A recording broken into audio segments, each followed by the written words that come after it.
j'espère que vous allez bien. On se retrouve aujourd'hui pour la 6e vidéo du module 5 et dans cette vidéo, on va parler du comparatif. Alors avant de commencer la vidéo, on va voir ce qu'est le comparatif. Et comme on l'entend dans le mot, le comparatif sert à comparer deux choses. Et dans cette vidéo, on va voir comment on va faire pour former une phrase correcte avec le comparatif. Premièrement, on va commencer avec les adjectifs ayant une ou deux syllabes maximum. Pour cela, on va tout simplement prendre l'adjectif en question et pour créer le comparatif, on va tout simplement rajouter à la fin de l'adjectif ER. Là, vous voyez, j'ai mis un i entre parenthèses parce que pour créer un adjectif comparatif avec une ou deux syllabes, on a juste à rajouter ER à la fin. Mais concernant les adjectifs finissant en Y, on va rajouter IER. Et ensuite, on va finir par le comparatif than. Je vais vous montrer quelques exemples pour que ce soit plus clair. Premier exemple, Paris is bigger than Lyon, qui signifie Paris est plus grand que Lyon. Donc là, j'ai pris mon adjectif big. Mon adjectif termine par une consonne, donc j'ai tout simplement rajouté à la fin ER, je n'ai pas besoin de rajouter de I. Et ensuite, j'ai pris le comparatif than, qui signifie que en français, donc bigger than, plus grand que. Deuxième exemple, Maria is happier than John. Maria est plus heureuse que John. Donc là, j'ai pris l'adjectif happy. Happy qui termine par un Y. Donc comme je vous l'expliquais juste avant, les adjectifs qui terminent par un Y, on va rajouter IER. Ce qui nous donne happy qui va devenir happier. Et mon comparatif than. Happier than, plus heureuse que. Maintenant, on va parler des adjectifs avec plusieurs syllabes. Donc, plus de deux syllabes. Pour cela, c'est très simple. On va prendre more ou less, donc plus ou moins, l'adjectif que nous voulons et le comparatif than. Donc, pareil, je vais vous montrer quelques exemples pour que ce soit plus clair. Premier exemple, my house is more expensive than yours. Ma maison est plus chère que la tienne. Donc là, mon adjectif expensive fait bien plus de deux syllabes. Donc, j'ai besoin de rajouter le mot more ou less juste devant, ce qui me donne more expensive than, plus cher que. Pour les adjectifs de plus de deux syllabes, on ne change pas l'adjectif, on rajoute juste avant more ou less.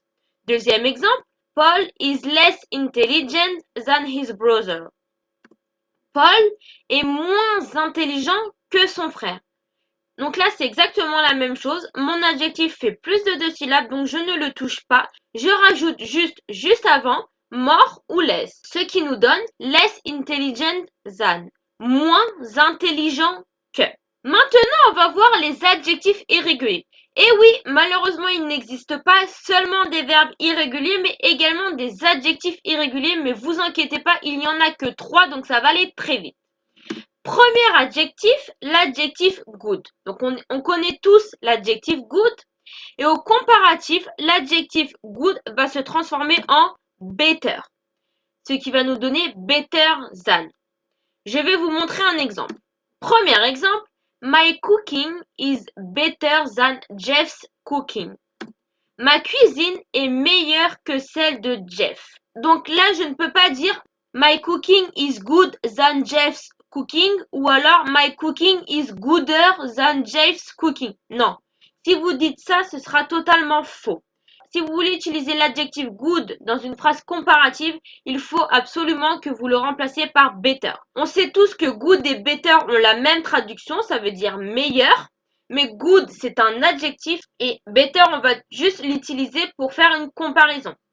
Donc là, dans ma phrase, better than, meilleur que.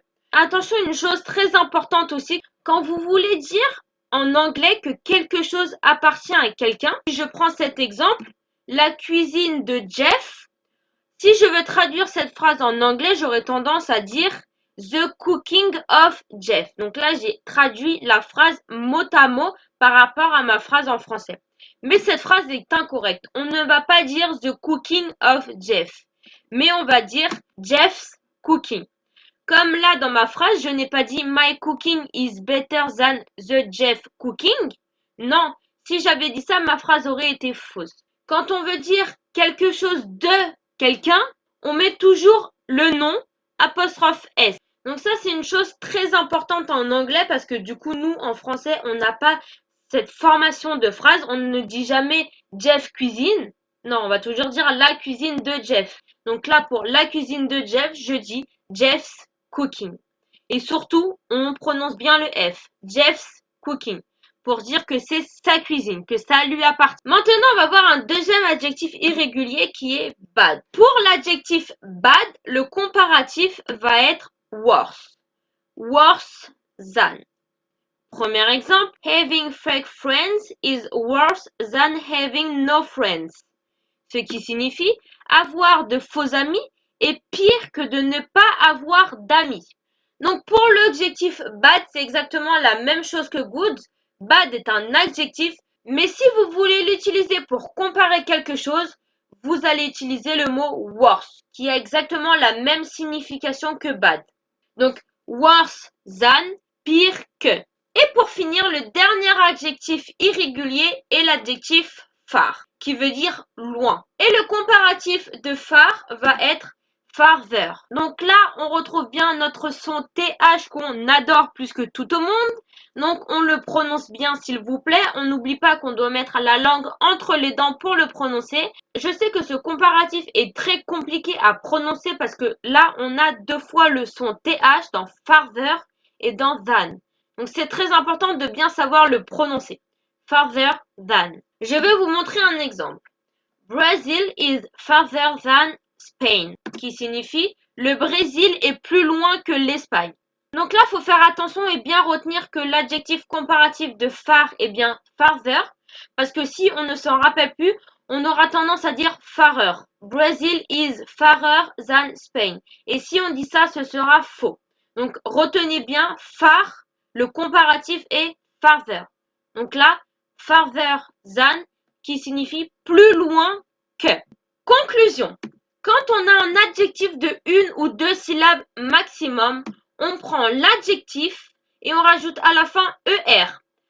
Si l'adjectif termine en Y, on va rajouter IER à la fin et ensuite on rajoute le comparatif than, ce qui va nous donner par exemple avec l'adjectif pretty, donc qui finit en Y, donc je rajoute IER, ce qui nous donne prettier than, plus joli que. Ensuite, concernant les adjectifs qui ont plusieurs syllabes, donc plus de 2 syllabes, on prend le mot more ou less, donc plus ou moins, l'adjectif qu'on ne change pas et le comparatif than, ce qui nous donne more elegant than ou less elegant than. Et voilà, cette vidéo sur le comparatif est maintenant terminée. Je vous laisse faire les exercices et on se dit à demain pour la dernière vidéo du module 5. Bisous bisous!